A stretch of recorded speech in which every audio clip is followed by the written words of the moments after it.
John, Kelly, and Chris, thank you very much for coming in. Great to be here. Thank you. I'm sorry we're missing the man of the hour, Brendan. John, why don't you explain where Brendan is? He's indisposed with a massive gastric attack, would be the best way of putting it. Under the weather, we could I'm say. assuming- terribly. He should be here to Yeah, hopefully the experience evacuations have ceased by this point. Okay. I'm sure he's thrilled that the His world bowels knows sound about like they've his been dad. invaded by the Nazis. If we can go from bodily fluids to the Bible in one easy move, it'll be very interesting. Sodom and Gomorrah.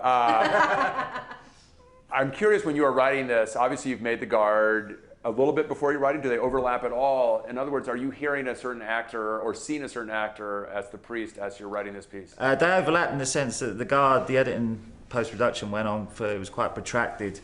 That was kind of like a film school editing for me, that film. And it went on so long I actually wrote the screenplay for Calvary during that period as well. Wow. I'd had such a good relationship with Brendan, you know, we got on along so well, I thought we might as well persevere, you know, you should persevere with actors you get along with. He had, you know, I said that I actually thought there'd be more by now, but I thought there'd be more films about bad priests and all the scandals and everything, but they actually haven't arrived for whatever reason. And I said, to be original though, we should do the opposite, you should do a film about a good priest. And he said he'd always wanted to do that because he had a good teacher who was a priest when he was young. And given that idea of a good priest, did you start dramatically with the idea of the confession? Was that kind of the genesis? That was always the starting point for me. I'm a big fan of the Hitchcock film I Confess, which is seen as one of his underrated movies, but I really liked it. So I always had that idea.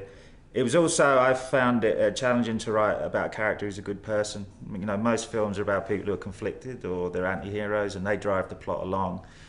You know, essentially good people are kind of a little bit passive in a way, so I wanted him then to react to all the kind of vindictive people he meets as a way of pushing that narrative forward.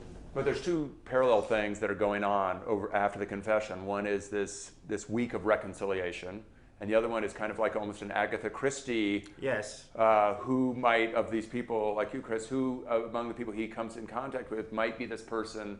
Although I think the movie suggests that he kind of knows who it is, but he's trying to put his life in order in both a spiritual and almost kind of in a, I guess, well, the fact that he does know who it is, I think, makes him more heroic, because it's not as if he's trying to sort of find it out for himself. He knows, but he still doesn't go to the police. He sort of takes on the woes of the world in that way. But yeah, that is the backdrop. So we, the audience, don't know. So we're meeting these characters.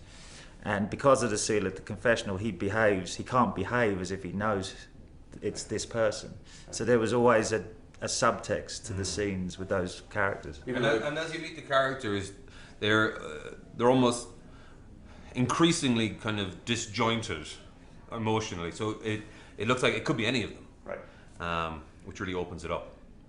No, there's some beautiful pieces of writing. I'm thinking, without giving anything away, a doctor. There's a discussion about something that goes wrong in a hospital.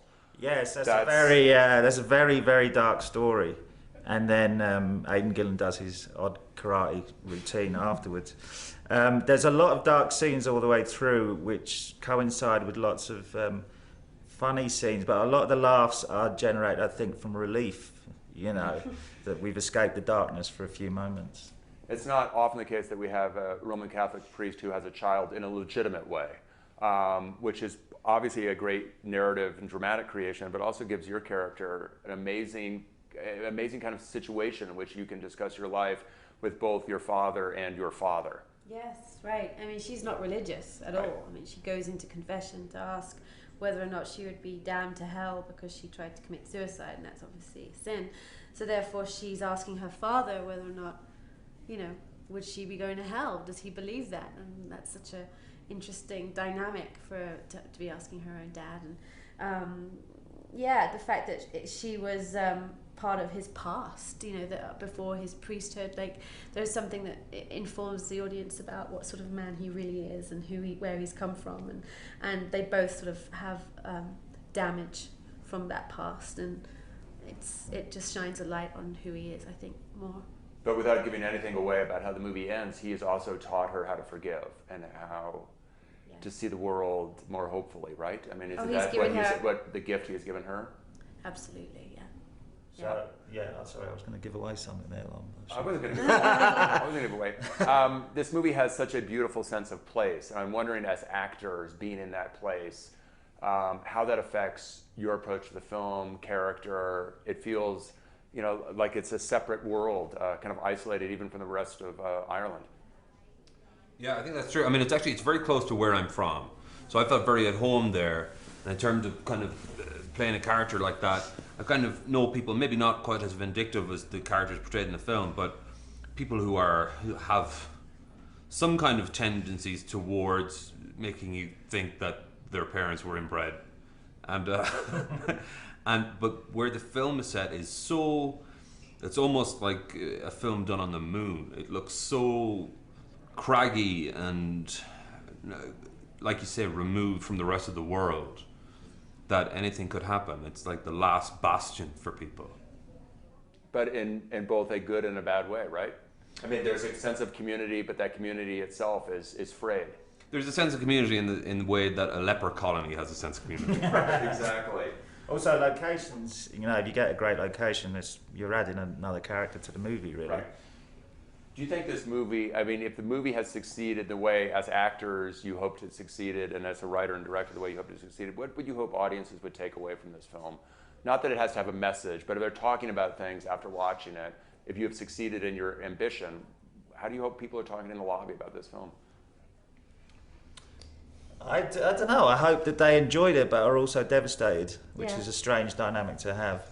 I don't think I don't buy films where there's a moral message in it like that. I don't like that, but I feel like there are so many things that John talks about in this film that makes you think and makes you feel, that you do go on a journey with it, and you, at least when you come out, I hope that you're moved by it, I think, and you've been stimulated to think about faith. I think that's quite an interesting one that he...